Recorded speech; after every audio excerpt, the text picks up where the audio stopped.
well. Boom, there we go. We'll have this up on YouTube. So we're on Periscope here. We're on Facebook there. We're going to be up on YouTube. We'll have the show so you can watch it later tonight if you don't get a chance to see it. Go 351. It's first day of Periscope. Lonnie Waddell joining the broadcast. Let's see who's else on here. JGM 001 joining the broadcast. Mahendra De Silver, what's up, Mac? Coming up to New Jersey in about a month.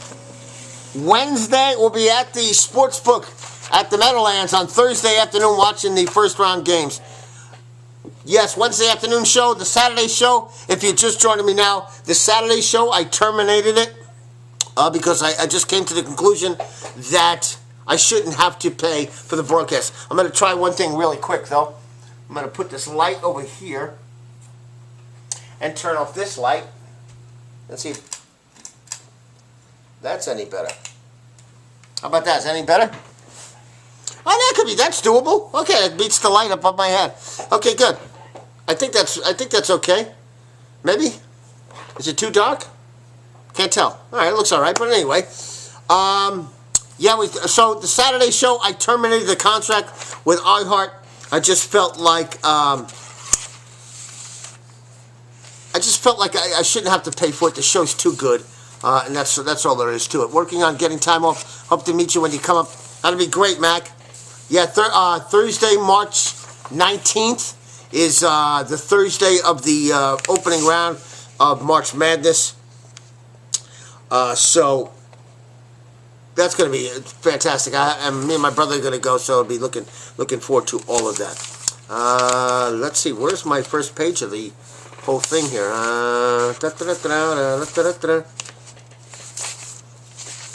I'm missing the first page, I think. I think that's what happened. Okay, all right, let me get started here. Quarterback stats of all time is up on top. I'm sorry, I'm a little bit lost here. Here we go. Okay, never mind. All right, let's get started here. 15 at 5. No, not too dark. Okay. Wings and beers. I don't have any wings and I don't have any beers. Not so much. All right, let's get to it. Episode 3 of 15 at 5. You can get interactive. You can make a point on any of the platforms, Facebook or on Periscope. So you can do that. And you can tweet the show as well at SA Radio Boy and take part in the poll question of the day. If Major League takes away the Astros 2017 title, will you stop watching? 74% of you said no, you will not stop watching. But a big 26% said, yeah, I'm going to stop watching Major League Baseball. So, interesting thing there. Listen, if you're an Astros fan, I think you'd be pretty pissed off that they would take away your title. I'm not suggesting that they're going to, but the deeper and deeper we get into this, every day we hear about a new player being pissed off at the Houston Astros. To say that it's not an option would be incorrect. It certainly is an option. What's up, Artie? Welcome. So we'll see. We'll see what happens with the Houston Astros, but we got more on that today.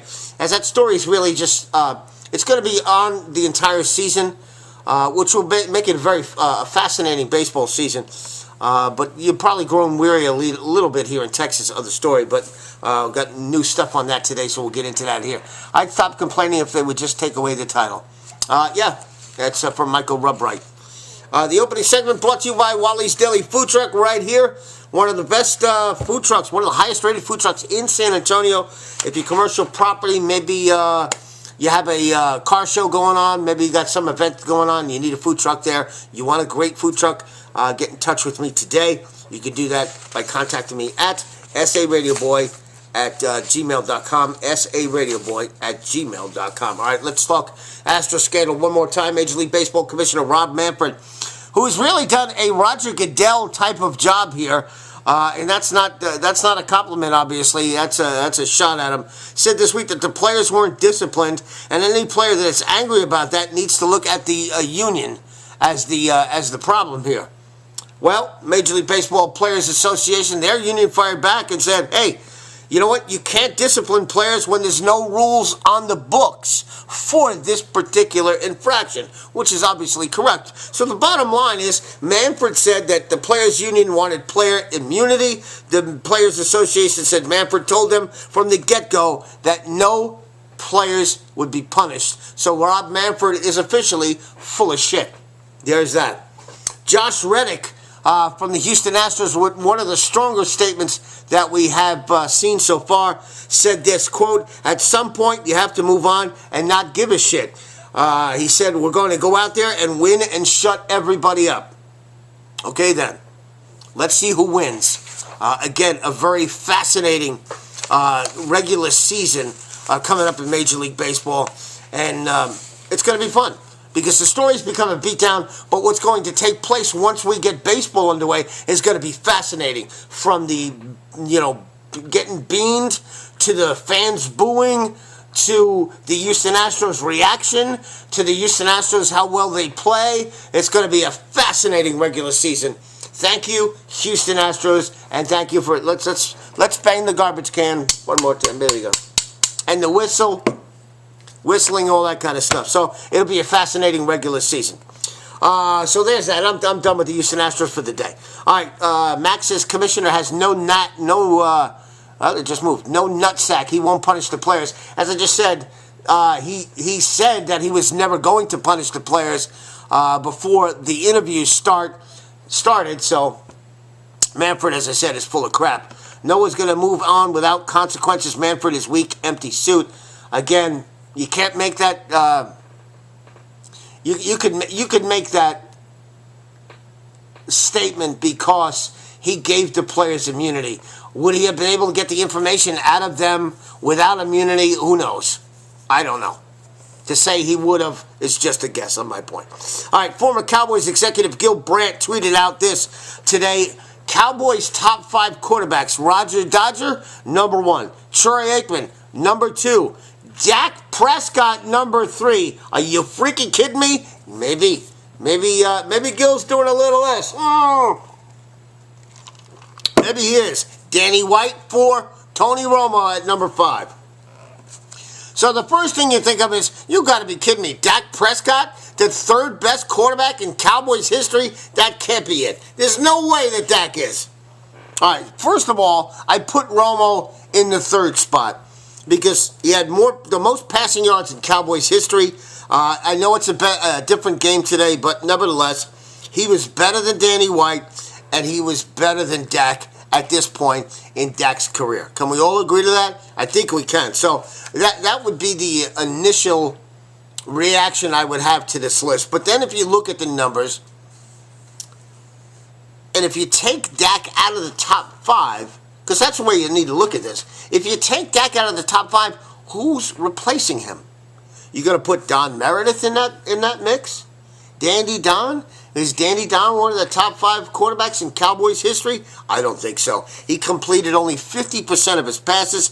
He has 75 more interceptions in 40 more games than Dak Prescott. 75. Meredith, 15 games over 500 in his career record for the Cowboys. Dak, 16 games. So, there's that. Max says Dak, not Sal. Okay, I don't know what that means, but anyway. No way Sal ahead of Romo and White for. No way Sal. Dak. Oh, no way Dak ahead of Romo and White. I agree. But think about this. Dak has the lowest interception percentage in Cowboys history at 1.7%. How about that? How crazy is that? 1.7%. And he's played, Dak has played, I think, 60, is it 60 games I think he's played? I can pop it up real quick. Wait a minute. Hold on. Dak has played 64 games. Don Meredith, 104. So to me, it's Roger, it's Troy, it's Romo, it's Danny White. I'll put Dak at number 5. I think that's the way it should be. So, go on from that. He belongs, and crazy, when you look at the list of Cowboys quarterbacks, and it's an endless list, there's not a lot of greatness on this list. You get to Craig Morton, you get to Steve Pallor, Quincy Carter, Eddie LeBaron, Bledsoe, Huggaboom, Testaverde, Kitna, Garrett, Hutchinson, Walsh, Cassell, Berline, Brandon Whedon, Randall Cunningham. I think Randall Cunningham was 2000. Randall Cunningham was at the first training camp I ever covered for the Cowboys up in North Texas up there. At Midwestern University or something like that. Mid-something. Dak has done less with so much more talent around than some others. Yeah, I can't argue with that. But anyway, interesting thing there with Gil Brandt. He's got all of the guys in the top 5 that should be there. He just has them a little bit jumbled. You can't put Dak is not the 3rd best quarterback in Cowboys history. That's just ridiculous. All right, let's take a look at this one real quick as we continue here at 15 at 5. Are the Spurs going to make the NBA playoffs? Now, doesn't matter whether you want them to or you want them to get a lottery, all that kind of stuff. We're not going to put that into the equation today. The question is simply, are the Spurs, not the Cowboys? Cowboys are going to make the playoffs. Cowboys should go to the Super Bowl, if not this year, coming up next year. But are the Spurs going to make the playoffs? All right, here's the equation I put together today. All right, the Spurs currently 23-31. Okay, 23-31. They're 5 games out of the 8th seed. Let's assume that Memphis goes 500. All right, so this is going to be bare bones for the Spurs. This is what they, at the very least, have to get accomplished here. All right, so if Memphis goes 500 the rest of the way, they'll end up with 42 wins. They've got the same amount of games left as the Spurs do, and that would be 28. Okay, so they're 28-26, 28 games left. If they do that, the Spurs to match will need to go 19-9. So the Spurs need to get to 47. Memphis is at 47. How do the Spurs get to 47 wins? That will be the, I'm sorry, not 47, 42. That will be the magic number to make the playoffs, 42. All right, so they play 10 games against Western Conference playoff teams currently. They play Denver twice, the Jazz twice, the Rockets twice, OKC once, the Mavericks twice, and Memphis once. All right, so you got 2, 4, 6, 8. You got 10 games against West playoff teams. Let's and they've done all right with the playoff teams. So let's assume the Spurs go 5-5. Okay, so if they split, they go 5-5. That leaves them at 28-36. Right? They're at 23. Give them 5. They're 28-36. That leaves them needing to go 14-4 to get to the magic number of 42 the rest of the way here. So can they get to 42? You look at the games that they have against these teams. All right, the other 18 games, and I'm missing one game, but you'll get the gist of this. All right, so they got Orlando, Indiana, Charlotte, Brooklyn, Cleveland, Minnesota, New Orleans, Chicago, Minnesota, Golden State, Sacramento, Golden State, New Orleans, Sacramento, Philly, Indianapolis, and New Orleans. I think I'm missing one game. But can they get 14 wins out of that? Let's look at it from the other side. Where are the 4 losses? Okay. And I'm not putting road or home into the mix here. They should be able to beat Orlando, Indiana, Charlotte, Brooklyn, Cleveland, Minnesota.